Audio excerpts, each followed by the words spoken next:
Қайырлы күн оқушылар. Бізде математикалық сауаттылықта кейбір есептер болады. Ең көп дегенде нашарлардың ішінен қанша шарды алатын болсақ, одан міндетті түрде сары шар шығады, болмаса 5 қызыл шар шығу керек деген сияқты есептер кездеседі. Енді мына жерде бірінші есеп. Қораптың ішінде 14 сары түсті және 15 көк түсті қаламдар бар. Қораптың ішіне қарамай бір-бірінен өзгеше түсті екі қалам шығару үшін ең көп дегенде қанша қалам шығару керектігін табыңыз дейді. Енді біз былай жазып алайық. Бізде 14 сары бар екен және 15 көк бар. Енді жалпы бұндай есептерді шығару үшін жалпы түсініп алу керек та. Мысал үшін бізде бір-бірінен өзгеше екі түсті қалам шығу керек дейді. Яғни бізде сары да көк те кездесу керек алғанымыздың ішінде. Енді бізде осылардың ішінен қанша алу керектігін анықтау үшін біз жолымыз болмай жатыр деп елестету керек та. Мысал үшін мен алам, көк шығады, тағы алам, көк шығады, сары шықпай қояды да. Сөйтіп бірақ ақыры ала берсем сары шығады ғой.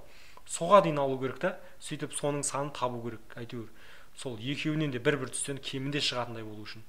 Ал егер де жолың болатын болса, сары мен көктен бір-біреуден шыға салуы мүмкін ғой. Бірақ біз есеп шығару барысында біздің жолымыз болмай жатыр деп қарастыратын боламыз да, түсініп шығару үшін.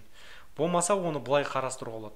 Мына екі сан тұрады, ішіндегі ең көбі тұр ғой. Ең көбі көк бізде 15.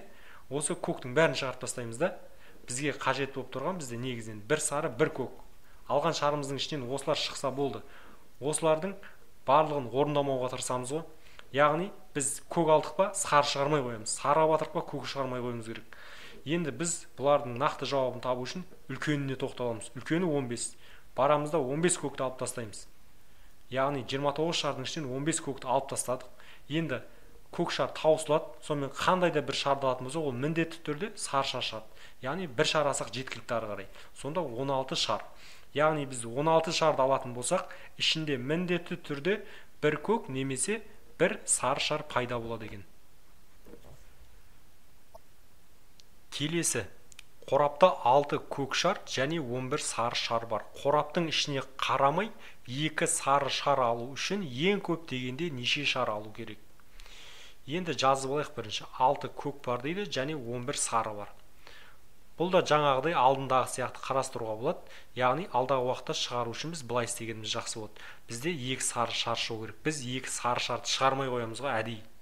Сөйтеміз да бірінші көк шарларды шығарып тастаймыз. 6 көкті шығарамыз. 6 көкті шығарғаннан кейін барамыз да 2 сары шығу керек қой. Тағы бір шарды аламыз, ол сары шар шығады. Тағы шығарсақ, тағы да ол сары шар шығады. Олай болатын болса, біз 8 шарды алатын болсақ, ішінде міндетті түрде 2 сары шар пайда болады екен. Сондықтан жауабы 8 болады. Үшінші. Қалтада 11 жасыл, 8 сары және 12 қызыл шар бар. Қалтаның ішіне қарамай 4 жасыл шар алу үшін ең көп дегенде неше шар алу керек? Дәл алдыңғы әдісті қолданамыз. Бірінші қысқа жазып алайық. 11 жасыл, 8 сары және 12 қызыл. Бізде мақсатына 4 жасыл шығару керек дейді. Бірақ біз бұны әдейі шығармай қоямыз. Сөйтеміз да 8 сары шарды шығарып тастаймыз. 12 қызыл шарды шығарып тастаймыз. Енді сары мен қызыл таусылды. Біз енді бір 4 шарды алатын болсақ, ол міндетті түрде төртеуі де жасыл ғана болады. Сондықтан соны әкеп қоса саламыз. Енді осы қосындының мәнін есептейтін болсақ, біздің есебіміздің жауабы шығады. Мына екеуі 20, 20-ға 4-ті қосамыз, 24 шығады. Төртінші. Қалтада 13 жасыл, 5 сары және 14 қызыл шар бар. Қалтаның ішіне қарамай кемінде әр түстен бір шардан алу үшін ең көп дегенде неше шар алу керек? Мына жерде 13 жасыл, 5 сары, 14 қызыл бар екен. Енді бізде әр түстен біреуден шығу керек. Яғни бізде міндетті түрде бір жасыл, бір сары және бір қызыл түс шығу керек. Енді біз осылардың ішіндегі ең азын, яғни мыналардың ішінде қайсының саны аз, соны біз шығармай қоямыз ғой әдейі. Мысал үшін үшеуінде ең азы сары ғой, мына сарыны шығармаймыз әдейі. Басқаларын шығара береміз. Өйткені біз басқаларын мыналардан, яғни жасыл мен қызылдан шығарып, сарыны шығарып жіберетін болсақ, бізде уже жаңа айтылған шарт орындалып кетеді. Сондықтан біз әдейі ең азын шығармауға тырысамыз ғой. Енді 13 жасыл тұр ғой, соның бәрін шығарып тастаймыз. сосын 14 қызыл бар, оның да бәрін шығарып тастаймыз. Сонда 27 шарды шығардық. Енді алатын болсақ, амал жоқ, сары шар шығады. Яғни бір шар алған кезде сары шар пайда болды. Олай болатын болса, мына біздің алғанымыздың ішінде бір жасыл, бір сары, бір қызыл әйтеуір кездесіп тұр. Сондықтан бізде осы жауап болып табылады. Осы жердегілерді қосатын болсақ, жауабы 28 шығады. Қорапта барлығы 70 шар бар. Олардың 21-і қызыл, 13-і көк, 14-і сары, ал қалғаны ақ түсті дейді. Сары немесе көк түсті бір шарды қораптан қарамастан алу үшін ең көп дегенде қанша шар алынатын анықтаңыз. Енді бұл жерде бізде 21 қызыл бар екен. Одан кейін 13 көк бар екен, 14 сары бар екен. Енді қалғаны ақ түсті дейді. Ақтарды табу үшін біз осы үшеуін қосамыз да 70-тен азайтамыз. Мына екеуін қосатын болсақ, 34, 34-ке 14-ті қосатын болсақ, бізде 48 шығады. Енді 70-тен 48-ді алатын болсақ, бізде 22 ақ түсті шығады. Мына 14-ті сары тұғын. Енді бізге айтады, сары немесе көк түсті. Яғни бір сары, бір көк. Осы екеуінің біреуі шықса болды бізге. Енді біз осы екеуін де шығармауға тырысамыз ғой, екеуін де шығармаймыз да, тек басқа шарларды шығарамыз. Олар бізде мынау көк және сары болып тұр. Осы да екеуінен басқасы қызыл мен ақ. Бірінші қызылдың барлығын шығарып тастаймыз, одан кейін ақтың барлығын шығарып тастаймыз. Енді бізге бір шар алатын болсақ, міндетті түрде ол көк немесе сары шығады. Бір шар алдық қой, екеуінің біреуі шығады. Сонда біздің шартымыз орындалады. Сары немесе көктен біреу шықса болды дейді. Олай болатын болса, біз осыларға әкеп бірді қостық.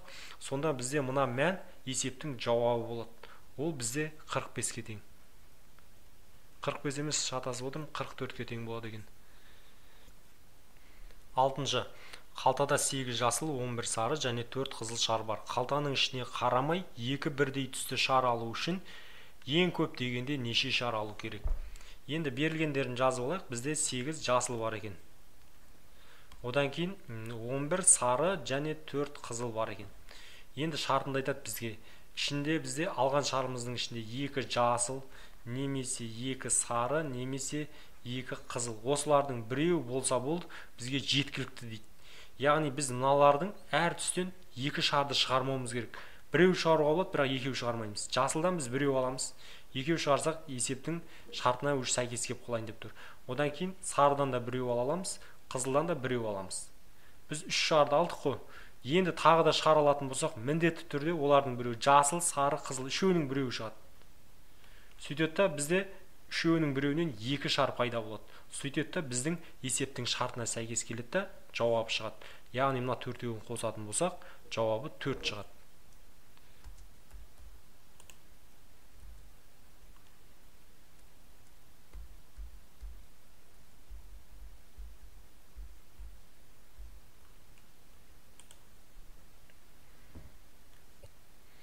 Жетінші.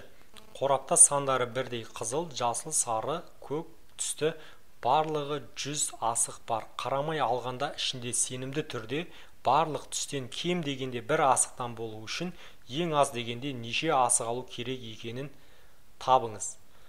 Енді былай істейік. Есептің шартында бізде 4 түс бар екен. Қызыл, жасыл, сары, көк. Барлығы 100. Олай болатын болса, теңдей болу үшін біз 100-ді осы 4-ке бөлеміз. Сол кезде 25 шығады. Олай болатын болса, бізде жасылдан 25, қызылдан 25, жасылдан 25, сарыдан 25 және көктен 25 бар. Енді ары қарай шартында деді. Қарамай алғанда ішіне сенімді түрде барлық түстен кем дегенде біреуден болу керек. Яғни бізде бір жасыл шығу керек міндетті түрде, бір қызыл, одан кейін бір сары және бір көк түс. Осылардың барлығы кездесу керек. Енді біз алдында былай қарастыратын тұғымыз. Осылардың түстердің ішінде қайсысы аз болады, соны шығармайтын тұғымыз. Бізде мына жерде барлығы тең. Яғни еш қайсының таңдаудың маңызы жоқ бізде. Мысал үшін біз мына көкті аласылайық. Яғни көк шарды шығармауға тырысамыз әдейі. Қызылдың мына жерде 25 қызыл ғой, соның барлығын шығарамыз. Жасылдың да барлығын шығарамыз. Одан кейін сарының да барлығын шығарамыз. Бізде 75 шар алдық. Мына 3 шартта орындалып тұр, бірақ 4-шісі орындалмай тұр. Енді алып кеп оларға бір шарды кеп қосатын болсақ, ол міндетті түрде көк шар болады, себебі сары, қызыл, жасыл дегендер таусылып қалды. сөйтеді да бізде мына шарт орындалады, яғни әр түстен әйтеуір бір шардан пайда болып тұр. Сондықтан бізде мына кемінде 76 шар алу керек екен. 8-ші, дорбада 3 ақ, 10 қара, 11 қызыл шар бар. Алынған шарлардың ішінде міндетті түрде 5 бірдей түсті шар болу үшін қарамай көп дегенде неше шар алу керек? Енді жазып алайық бізде. Барлы өзі 3 ақ бар екен, 10 қара түстісі бар екен. Бұны қара деп жаза салайық, және 11 қызыл бар екен. Енді бізде бір түстен әйтеуір 5 шар шығу керек қой. Мына ақтан 5 түс шықпайды. Яғни ақ түсті 5 шар аламаймыз. Бірақ қарадан ала аламыз. Сондықтан 5 қара деп қойайын, және қызылдан да 5 ала аламыз. Бізде осы екеуінің біреуінен 5 түс шықса болды. Енді біз бұндай есептерді шығару үшін әдейі біз осылардан 5 түсті шығармай қоя тұратындығымыз. 3 ақты да алып тастаймыз. Сөйтеміз де оған қосамыз. Қарадан 5 шығармаймыз, 4-еуін ғана шығарамыз. Қызылдан да дәл солай, 4-еуін ғана шығарамыз. Енді қандай да бір шарды алып кеп алатын болсақ, жаңағы дорбаның ішінен, ол бізде не қара шар болады, не қызыл шар болады. Сөйтеді да екеуіне санын қосатын болсақ, мысал үшін бірді қосатын болсақ, мына жерде қара шардан бізде 5 пайда болады. Ал мына бірді қараға емес, мына қызылға кеп қосатын болсақ, онда қызыл 5 болады. Яғни біздегі шарт орындалады. Олай болатын болса, біздің есебіміздің жауабы, мыналарды қосатын болсақ шығады. 3-ке 4-ті қосамыз, 7, 11, 12. Олай болса, дұрыс жауабы С нұсқасы. 9-шы. Карточкаларға 2 таңбалы сандар жазылған. Карточкаларға қарамай алғанда 2-ге немесе 7-ге бөлінетін карточка шығу үшін кемінде қанша карточка алу керек? Енді жалпы біз алдымен 2 таңбалы сандардың санын анықтауымыз керек. Ол бізде 10-нан басталады, одан кейін 11 деп жалғасады, ең соңында 99 болады. Міне осы аралықта бізде неше штук сан бар. Соны анықтау үшін 99-дан 10-ды алып 1-ді қоса саламыз. Сонда 90 сан бар екендігі шығады. Енді ары қарай бізде осылардың ішінде 2-ге немесе 7-ге бөлінетін карточкалар табу керек. Ол үшін біз былай істейміз. Бірінші 2-ге бөлінетіндерді анықтаймыз. Тек қана 2-ге. Олар бізде 45 болып шығады. Жазып ерінбей есептесеңдер де болады. Екінші 7-ге бөлінетіндер. 7-ге бөлінетіндер олар бізде 2 таңбалда 14-тен басталады. Ары қарай 7-тен қоса береміз. 28, 35, 42, 49, 56, 63, 70, одан кейін 77, 84, 91 және 98. Енді осыларды санайық. 1, 2, 3, 4, 5, 6, 7, 8, 9, 10, 11, 12, 13. Бұл аралықта бізде 13 сан бар екен. Енді үшінші 2-ге де 7-ге де бөлінетін сандар. Олар бізде мына 14, 28, 42, 56, 70, 84, 98. Яғни 1, 2, 3, 4, 5, 6, 7 екен. Енді 2-ге немесе 7-ге бөлінетін сандарды табу үшін мына 45-ге 13-ті қосамыз да, олардан 7-ні ала саламыз. Яғни мына жиындардың несін қолдансақ та болады. Мына жерінде бізде 45 болады 2-ге бөлінетін сандар, және 7-ге бөлінетін сандар 13. Екеуіне де бөлінетін сандар 7 сан екен. Осы жерді пайдаланып, мына екеуін қосып 7-ні алатын болсақ, жалпы неше сан бар екендігі шығады. Енді 45-ге 13-ті қосатын болсақ, бізде 58, 58-ден 7-ні алатын болсақ, бізде 51 шығады. Енді бізде жалпы 90 бар, 90-ның сонда бізде 51-і жаңағы шартты қанағаттандырады, ар жағында бізде 39 сан ол шартты қанағаттандырмайды. Олай болатын болса, бұнда есептерді шығару үшін алдындағы әдісті қолданамыз. Яғни біз алған карточкамыз ол 2-ге немесе 7-ге бөлінбейтін сандар шықты дейміз. Яғни мына 39 санның барлығын алып тастаймыз ғой. Сөйтіп 39 санды алып болғаннан кейін қандай да бір карточканы алып қалатын болсақ, ол міндетті түрде 2-ге немесе 7-ге бөлінеді. Сөйтеді да біздің шартымыз орындалады. Олай болатын болса, есептің жауабы мына екеуінің қосындысы. Ол бізде 40-ты береді. Енді Қосымша есептер осы тақырыпқа байланысты. Бірінші топта 37 оқушы әр айда кем дегенде 3 рет туған күн атап өтеді дейді. Туған күні бір айда болатын ең көп оқушы саны. Енді біз былай қарастырайық. Бірінші ай деп алайық, қаңтар. Қаңтарда бізде айтады 3 рет, ең кем дегенде 3 рет дейді. 3 оқушы бар дейді. Екінші ақпан, ақпанда да 3 деп алайық. Үшінші наурыз, ода да 3. Дәл осылай жалғастыра беретін болсақ, ең соңғы ай бізде желтоқсан, 12 ай. Ода да 3. Олай болатын болса, біз 12 айды 3-ке көбейтеміз. Сонда 36 оқушы болады. Енді 36 оқушы бізде осылай міндетті түрде болады екен. Сонда бізде байқап отырсақ, бір-ақ оқушы артылып қалды. Ол бір оқушы осы айлардың әйтеуір біреуіне кеп қосылады. Мысалы, екінші айда туылған дейік, ол 37-ші оқушына.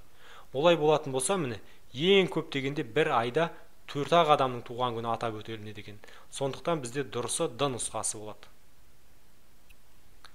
Екінші, отбасында 5 ұл бала бар. Олардың әр қайсының бір қарындасы бар. Ең аз болғанда отбасыда неше бала бар?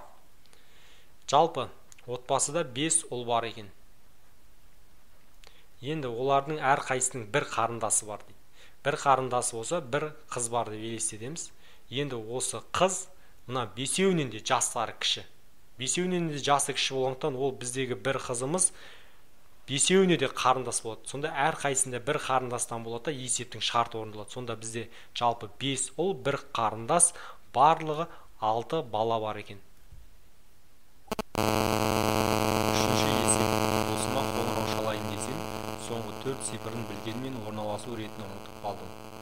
Егер ол 4 цифр 2-2-ден бірдей болса, досыммен сөйлесу үшін ең көп дегенде неше рет қоңырау шаламын? Енді мысал ретінде біз 2 цифрды таңдап алайық.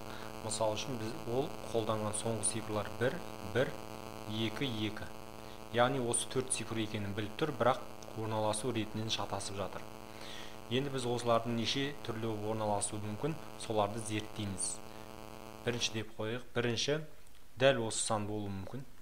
Одан кейін екіншісінде 1, 2, 2, 1 болуы мүмкін. Одан кейін үшінші 1, 2, 1, 2 болуы мүмкін.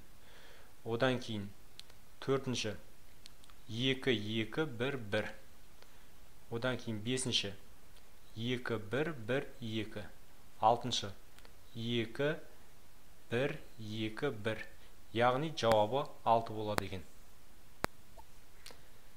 Төртінші, бір отбасы қараңғы түнде көпірден өтпекші болды. Көпірден әкесі 1 минутта, шешесі 2 минутта, ұлы 5 минутта, ал атасы 10 минутта өтеді. Көпір екіден артық адамды көтермейтіндігі және оларда бір ғана жарық шам бар екендігі белгілі. Бұл отбасы көпірден ең аз дегенде неше минутта өте алады? Енді есепті шығару үшін алдымен былай істейік. Мынау көпірдің бір шеті болсын. Көпір бізде былай тұратын болса, мынау екінші шеті. Бұл жерде бізде ең аз дегенде неше минутта өте алады дейді. Олай болатын болса, біз ең жылдам жүретін әкесі 1 минутта. Әкесі барлығын тасып жүреді. Яғни олар бастапқыда мына жақ бөлігінде тұрады. Осы жақтан әкесі барады да атасын, яғни өзінің әкесін 10 минутта алып өтеді. Бірінші атасын өткізсе сөйтіп 10 минут кетеді. Одан кейін ол 1 минутта өзі қайтып келеді.